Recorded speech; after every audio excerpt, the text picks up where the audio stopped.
नमस्कार साथियों, आज से हम भगवत गीता का छठा अध्याय शुरू कर रहे हैं, तो आइए वीडियो शुरू करते हैं। छठा अध्याय आत्मसंयम योग। श्लोक 1। श्री भगवानुवाच अनाश्रितः कर्मफलं कार्यं कर्म करोति यः स सन्यासी च योगी च न निरग्नेन चाक्रियः। हिंदी अर्थ। श्री भगवान बोले हैं, जो पुरुष कर्मफल का आश्रय न लेकर करने योग्य कर्म करता है वह सन्यासी तथा योगी है, और केवल अग्नि का त्याग करने वाला सन्यासी नहीं है तथा केवल क्रियाओं का त्याग करने वाला योगी नहीं है। श्लोक 2। यह संन्यासमिति प्राहुर्योगन्तं विद्धि पांडव न ह्यसन्न्यस्त संकल्पो योगी भवति कश्चन। हिंदी अर्थ। हे अर्जुन, जिसको सन्यास ऐसा कहते हैं उसी को तू योग जान, क्योंकि संकल्पों का त्याग न करने वाला कोई भी पुरुष योगी नहीं होता। श्लोक 3। आरुरुक्षोर्मुनिर्योगण कर्म कारण मुच्यते योगारूढ़स्य तस्यैव शमः कारण मुच्यते। हिंदी अर्थ।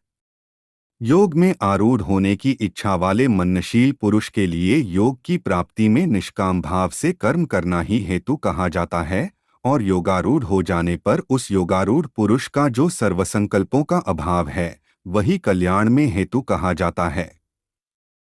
श्लोक 4। यदा हि नेन्द्रियार्थेषु न कर्मस्वनुषज्यते सर्वसंकल्प सन्यासी योगारूढ़स्तदोच्यते। हिंदी अर्थ।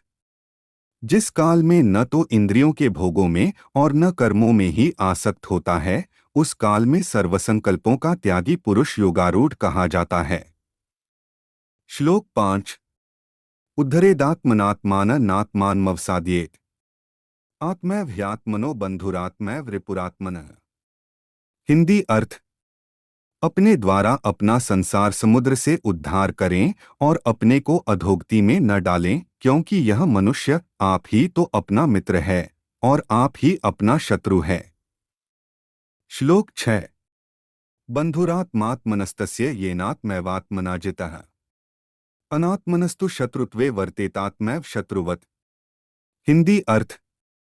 जिसने मन को जीत लिया है उसके लिए मन सर्वश्रेष्ठ मित्र है, किंतु जो ऐसा नहीं कर पाया उसके लिए मन सबसे बड़ा शत्रु बना रहेगा। श्लोक 7। जितात्मनः प्रशांतस्य परमात्मा समाहितः शीतोष्ण सुख दुःखेषु तथा मानापमानयोः। हिंदी अर्थ। जिसने मन को जीत लिया है उसने पहले ही परमात्मा को प्राप्त कर लिया है, क्योंकि उसने शांति प्राप्त कर ली है।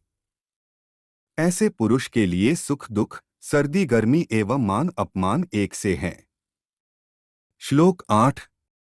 ज्ञान विज्ञान तृप्तात्मा कूटस्थो विजितेन्द्रियः युक्त इत्युच्यते योगी समलोष्टाश्मकांचनः। हिंदी अर्थ।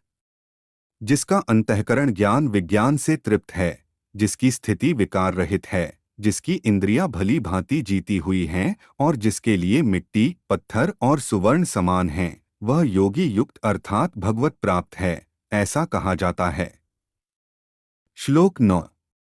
सुहृन्मित्रार्युदासीन मध्यस्थद्वेष्य बंधुषु साधुष्वपि च पापेषु संबुद्धिर्विशिष्यते। हिंदी अर्थ। सुहृद मित्र, वैरी, उदासीन, मध्यस्थ, द्वेष्य और बंधुगणों में, धर्मात्माओं में और पापियों में भी समान भाव रखने वाला अत्यंत श्रेष्ठ है। श्लोक 10। योगी युञ्जीत सततमात्मान रहसि स्थितः एकाकी यच्चित्तात्मा निराशीर परिग्रह। हिंदी अर्थ।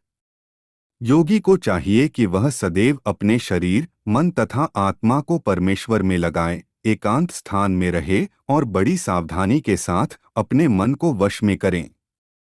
उसे समस्त आकांक्षाओं तथा संग्रह भाव की इच्छाओं से मुक्त होना चाहिए। श्लोक 11। शुचौ देशे प्रतिष्ठाप्य स्थिरमासन्मात्मनः नात्युच्छ्रित नातिनीचं चैलाजनिकुशोत्तरम्। श्लोक 12। तत्रैकाग्रं मनः कृत्वा यच्चित्तेन्द्रियक्रिया उपविश्यासने युञ्ज्याद्योगमात्मविशुद्धे। हिंदी अर्थ।